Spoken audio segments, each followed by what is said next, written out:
Un retour, celui du président de la République. Ce soir à Nouakchott, il vient de Paris participer au sommet international sur la réforme du système financier international et participer à une table ronde sur l'infrastructure verte en Afrique. Une ouverture, celle de la deuxième session parlementaire ordinaire 2022-2023, c'était aujourd'hui.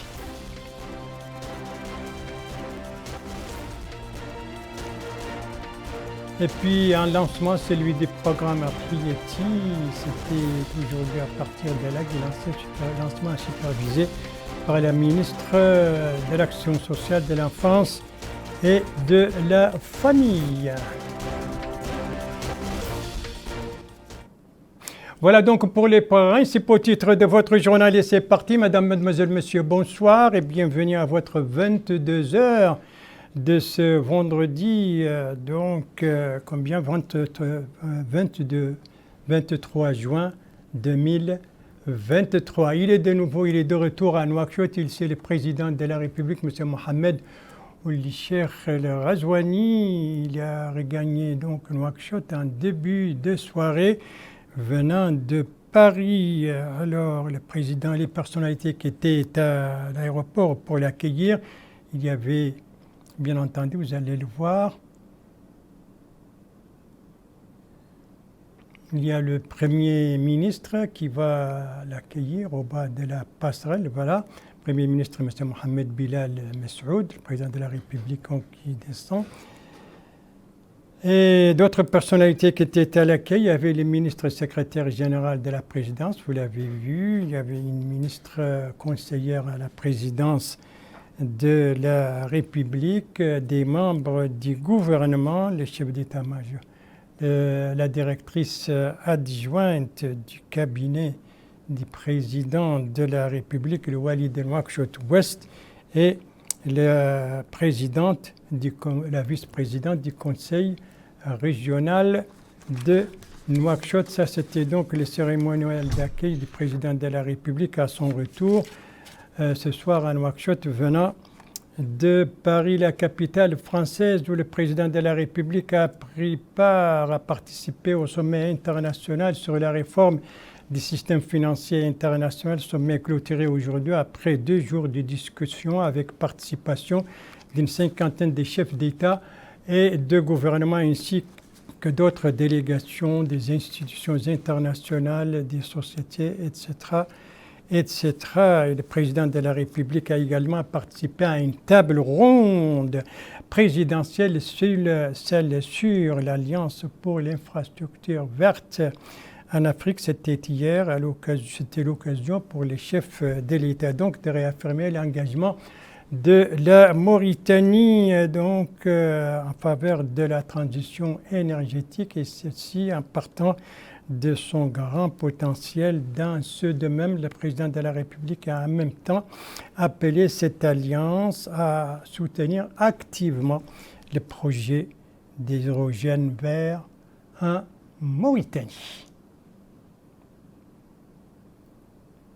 Président vous féliciter pour votre leadership en faveur de l'économie verte, votre initiative d'organiser aujourd'hui cette rencontre, encore une fois un témoignage pour cet engagement, ce qui est important pour nous tous.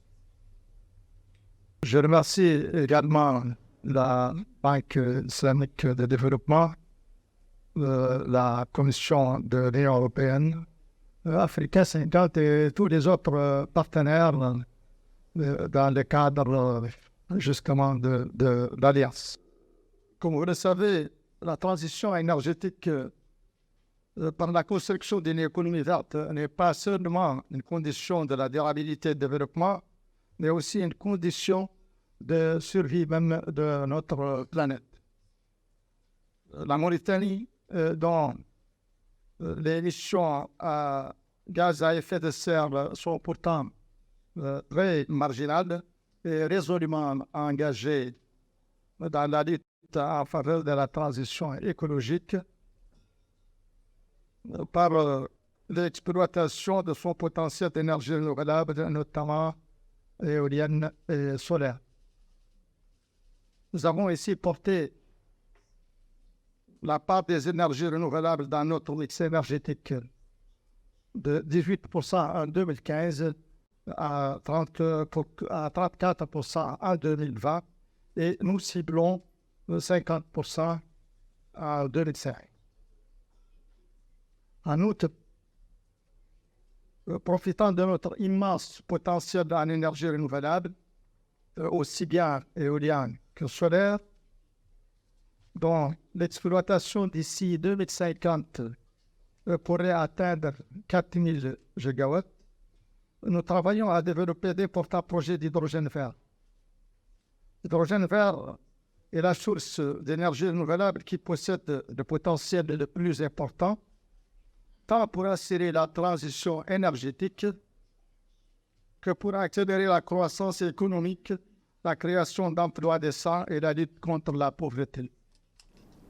Voilà le président de la République, donc, lors de sa participation à cette table ronde présidentielle sur l'Alliance donc, pour l'infrastructure verte en Afrique, table ronde tenue hier à Paris, que les chefs de l'État a quitté donc en début d'après-midi pour le retour à Nouakchott. On doit voir les images. Et voilà les images de l'arrivée du président de la République à l'aéroport Charles de Gaulle de Paris. Et le président de la République a été donc salué à son départ par notre ambassadeur en France, les chargés d'affaires auprès de l'UNESCO et les personnels des 2 missions diplomatiques. Au cours de ce voyage, je me profite de ces images, le chef de l'État était accompagné par une délégation comprenant Dr Mariam Mentouadda, Première Dame, le ministre des Affaires étrangères, de la coopération des Mauritaniens de l'extérieur, le ministre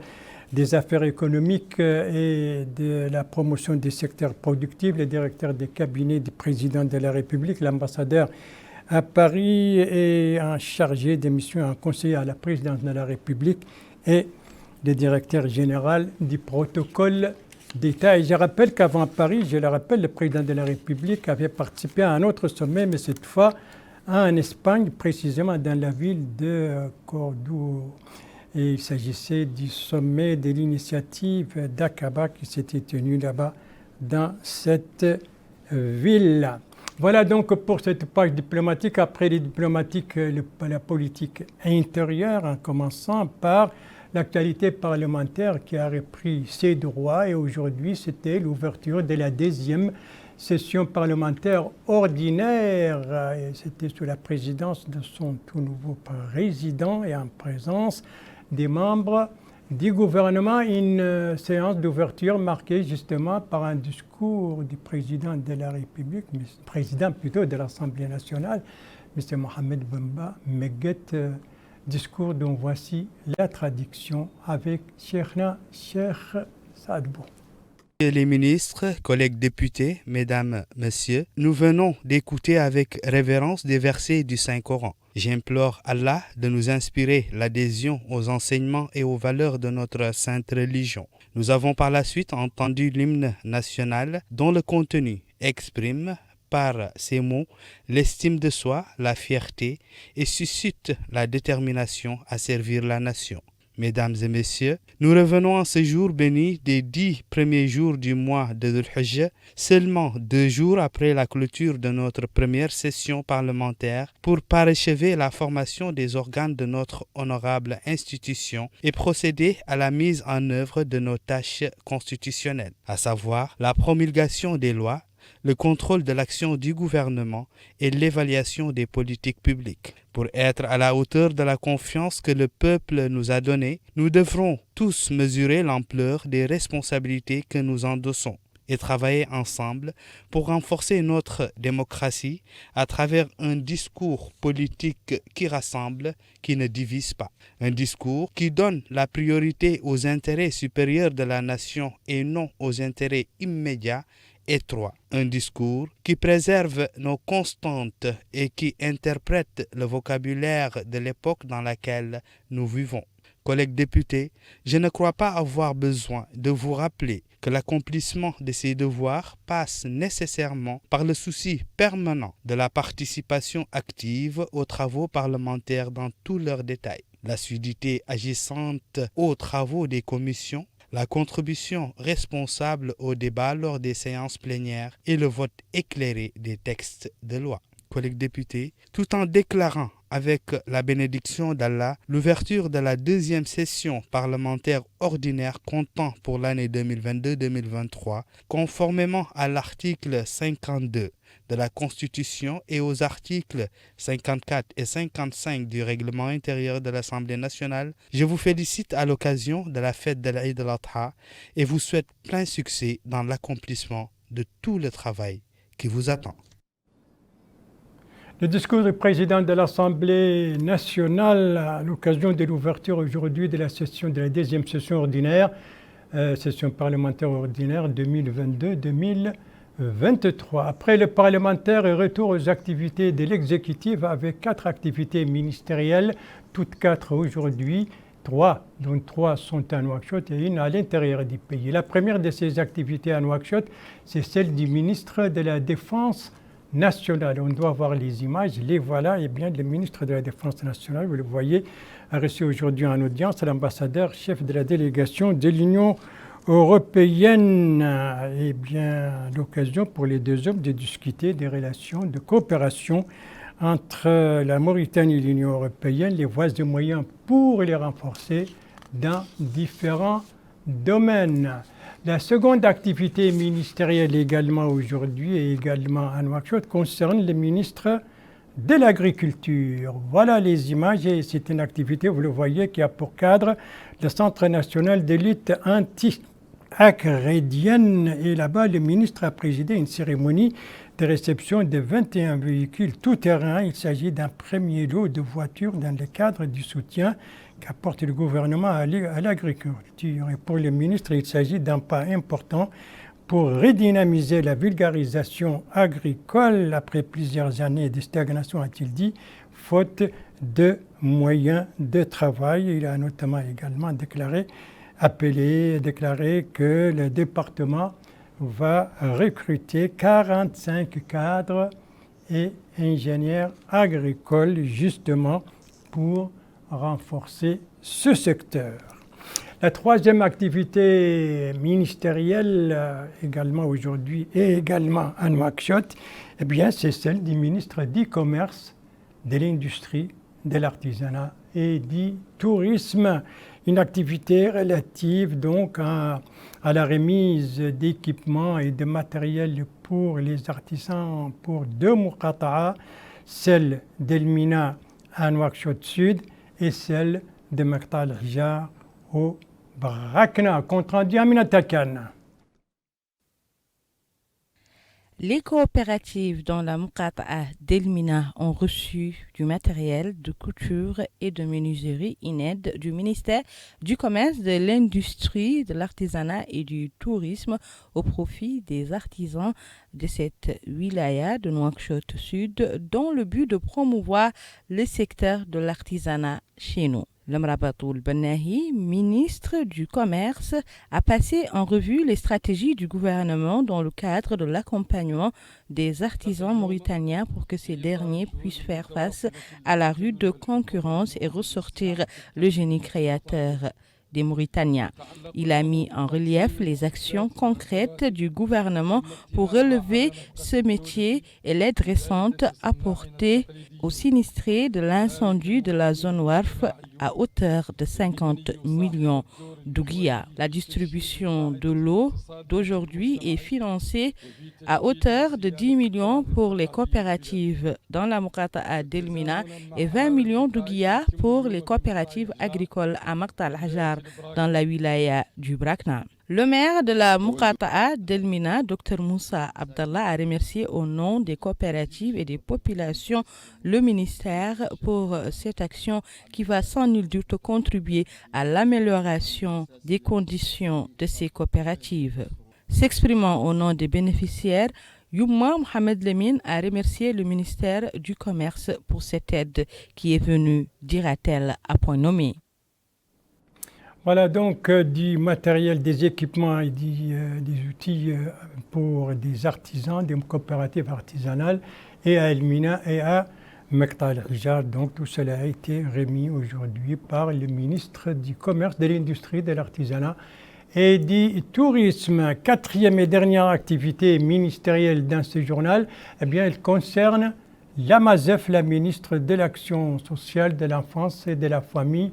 Et c'est une activité qui avait pour cadre Alleg, la capitale du Brakna. De quoi s'agit-il? C'est ce que nous dit notre correspondant permanent là-bas, Mohamed Lemine El Hadi. Compte rendu revient en français par Abdoulaye Demeba. La ministre de l'Action sociale, de l'enfance et de la famille, Safia Mentetaha, a procédé au lancement de la deuxième phase du programme du sacrifice de l'Aïd à partir de la ville d'Alleg. Cette opération vise à soutenir 700 personnes démunies des wilayas du Brakna, du Trarza, de l'Adrar et du Tagan. Cette cérémonie s'est tenue en présence du wali du Brakna, Mohamed Ould Salek.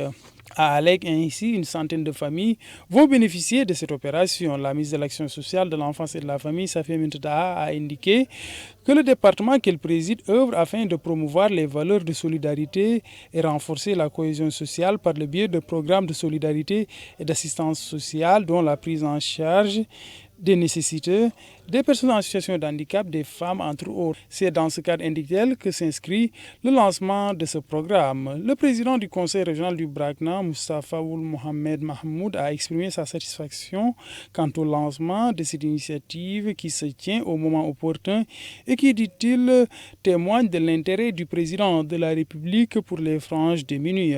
Les bénéficiaires qui ont reçu l'aide qui leur est dévolue des mains des responsables qui ont pris part à ces rencontres ont tour à tour exprimé leur remerciement à l'endroit de leurs bienfaiteurs.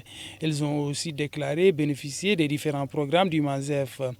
Madame la ministre s'est par ailleurs rendue au niveau de certaines coopératives féminines. Elle s'est informée de l'activité de ces regroupements et associations qui s'activent dans divers secteurs dont l'agriculture, l'artisanat. Elle a enfin visité la direction régionale de l'action sociale de celui-là. La MASEF donc était aujourd'hui à Alleg pour lancer ce programme donc à Tahiyati au profit de 700 personnes donc âgées, c'est des personnes âgées et pauvres bien entendu, dans 4 wilayas, à savoir le Brakna, le Trarza, l'Adrar et le Tagan. Les nouvelles et les images que vous voyez bien, c'est cette importante saisie effectuée aujourd'hui par la marine nationale sur un bateau. Eh bien, c'est une saisie de cocaïne, environ plus de 1200 kg de cocaïne saisie donc sur ce bateau. Vous voyez, le procureur de la République au niveau de Nouakchott-Ouest a visité donc de visu cette saisie qui est le fruit d'une coopération entre les forces, donc entre la marine et la douane. Et c'est l'occasion donc pour le procureur de la République au niveau de Nouakchott-Ouest donc de déclarer que c'est une opération qui a été menée grâce à une bonne coopération, collaboration entre la marine et les douanes et de rendre hommage aussi au service, au travail effectué par nos forces armées et de sécurité sur l'ensemble du territoire national. Un travail donc pour assurer la sécurité du pays. C'est une saisie donc qui a été effectuée le 18 juin dernier. Merci de suivre les JTF d'El Mauritania. La suite du journal avec cette session de formation qui vient de se dérouler à Nouakchott. Une session donc au profit de plusieurs journalistes de la presse privée.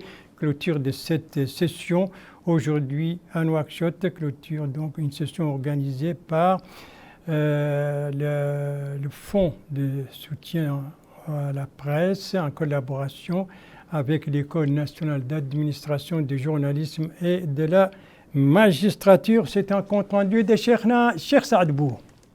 Clap de fin de la session de formation au profit de 100 journalistes de la presse privée. 2 semaines durant, les bénéficiaires ont suivi des cours théoriques et pratiques sur plusieurs sujets dont l'éthique et la déontologie du journaliste, les techniques rédactionnelles, les bases du métier. Le président de la haute autorité de presse et de l'audiovisuel, M. Hussein Ould Meddou, a remercié les participants pour l'assiduité et la ponctualité dont ils ont fait preuve, et ce malgré leurs multiples occupations. Cette responsabilité du journaliste reflète son envie constante d'acquérir de nouvelles connaissances pour améliorer la production et les contenus des médias. Lui succédant, le directeur général de l'École nationale d'administration, de magistrature et de journalisme, M. Ali Ouladad, a réitéré l'engagement de son institution à accompagner les journalistes à se perfectionner. Cette section est financée par le Fonds d'aide à la presse. Son représentant a rappelé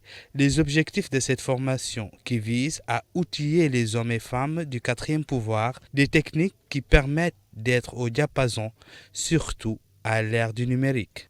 Il faut noter qu'au cours de cette formation, plusieurs thématiques ont été abordées, notamment le journalisme à l'ère du numérique, les techniques rédactionnelles, l'attitude du journaliste en temps de crise, le fact-checking, mais également le renforcement des capacités des techniciens, monteurs et réalisateurs.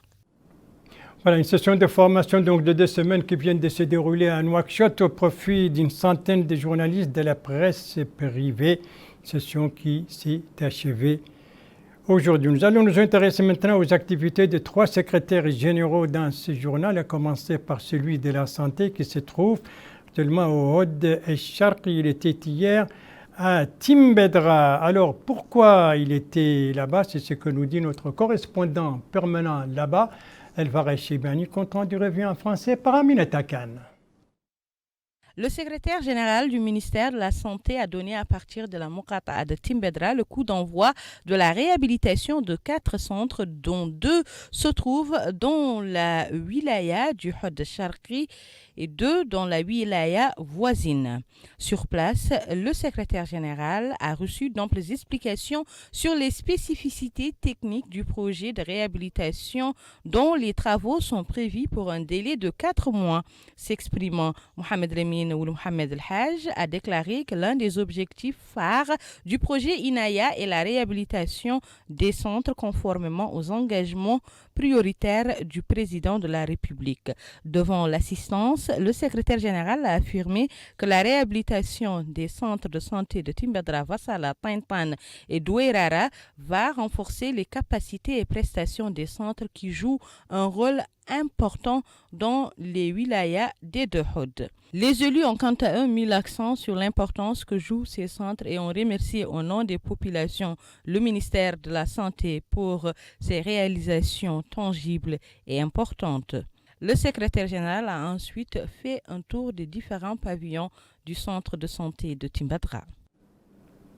4 centres de santé donc vont être réhabilités au niveau de 2 Hod. Les travaux ont été lancés hier à partir de Timbedra par le secrétaire général du ministère de la Santé. Son collègue des pêches et de l'économie maritime, lui aussi, a procédé à un lancement, mais cette fois c'était aujourd'hui et c'était au niveau du Gogol, le lancement des activités de l'agence chargée de la pisciculture, vous savez, de la pêche continentale. À partir d'où ont été lancées ces activités?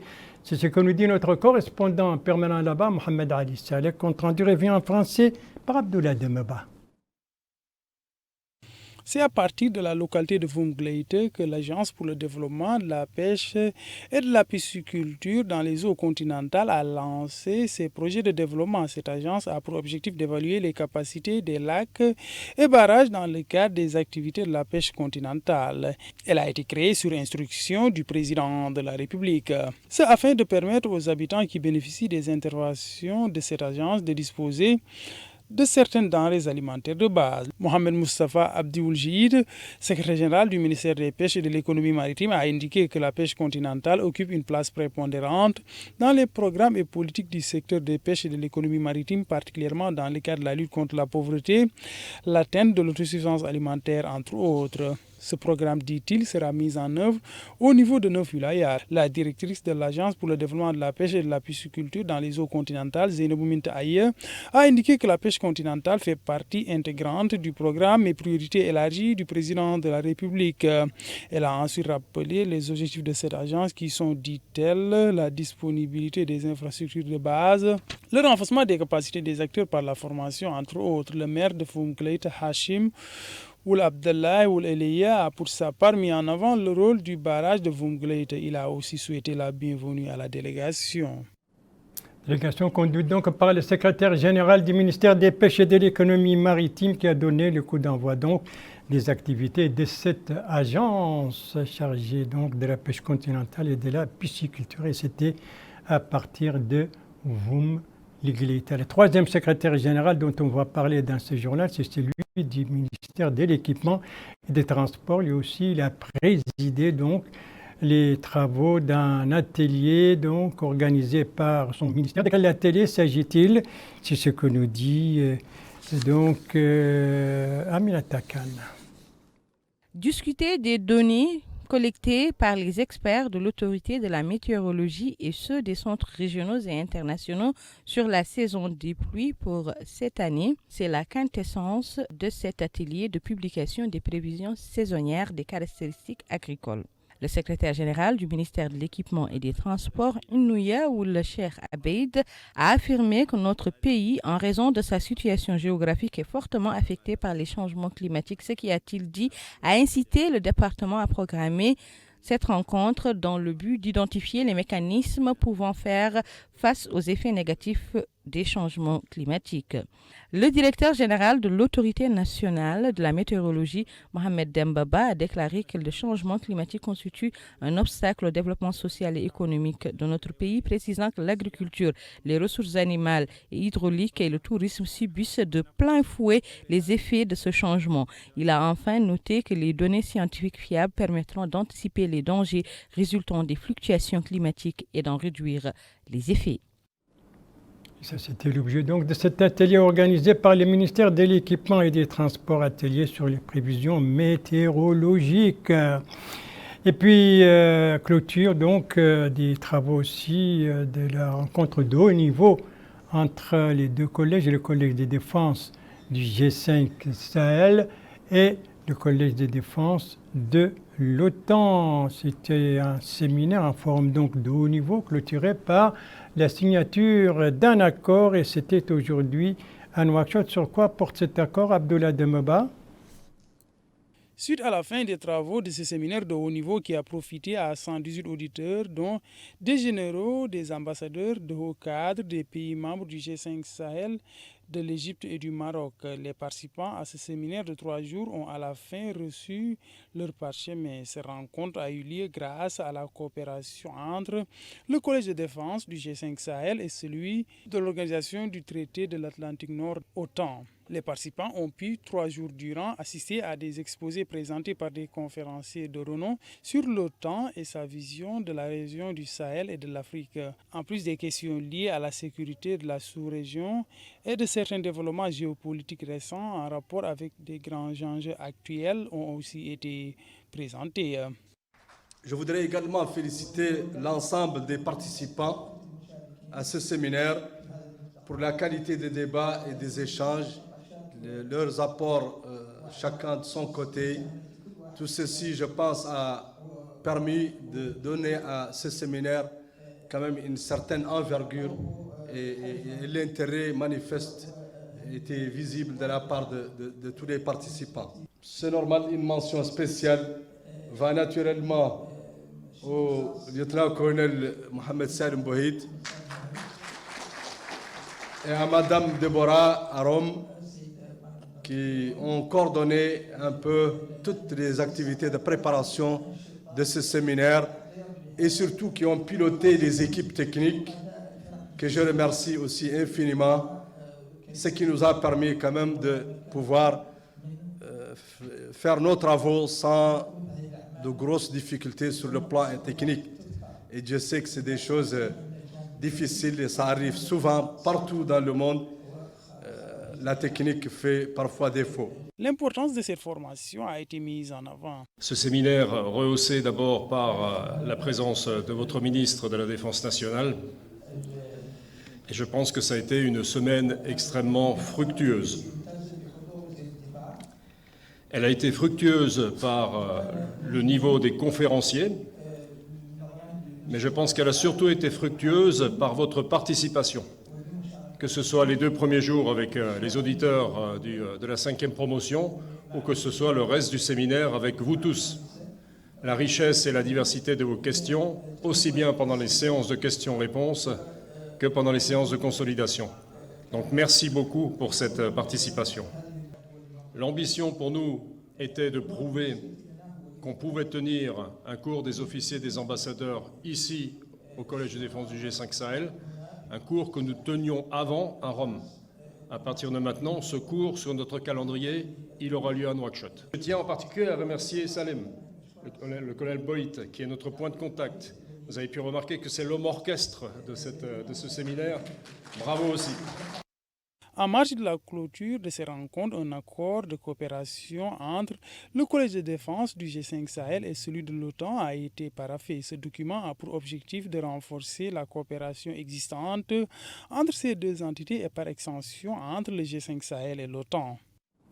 Un document donc signé à l'occasion de la clôture de ce séminaire de haut niveau organisé conjointement par le Collège de défense du G5 Sahel et le Collège de défense de l'OTAN, dont les 2 directeurs d'ailleurs, vous les avez entendus intervenir dans donc, les reportages. Le premier, c'était le directeur général du Collège de défense du G5 Sahel et le second, bien entendu, le directeur général du Collège de défense de l'OTAN. Et on va terminer ce journal par la pluie et les beaux temps. Il a plu donc ces dernières 24 heures dans certaines de nos wilayas de l'intérieur, lesquelles et quelles sont les hauteurs de l'eau enregistrées. C'est ce qu'on va découvrir ensemble.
Voilà donc les pluies enregistrées ces dernières 24 heures dans certaines de nos wilayas de l'intérieur et sur ces pluies que s'achève ce journal. Merci à vous, madame, mademoiselle, monsieur, de l'avoir suivi. Merci bien entendu aux équipes rédactionnelles et techniques qui ont participé à sa conception. Je vous en rappelle les principales informations. Ici, nous sommes à l'aéroport international de Nouakchott-Moutoussi. Le retour ce soir du président de la République venant de Paris. Il a participé au sommet international sur la réforme du système financier mondial, mais aussi à une table ronde présidentielle sur l'Alliance pour l'infrastructure verte en Afrique. Ici, nous sommes à l'Assemblée nationale avec l'ouverture aujourd'hui de la 2e session parlementaire pour l'année 2022-2023. Et ici, nous sommes à Alleg, la capitale du Brakna, où la MASEF, la ministre de l'Action sociale et de l'Enfance et de la Famille, a donné le coup d'envoi du programme Atriyeti au bénéfice de 700 personnes âgées pauvres.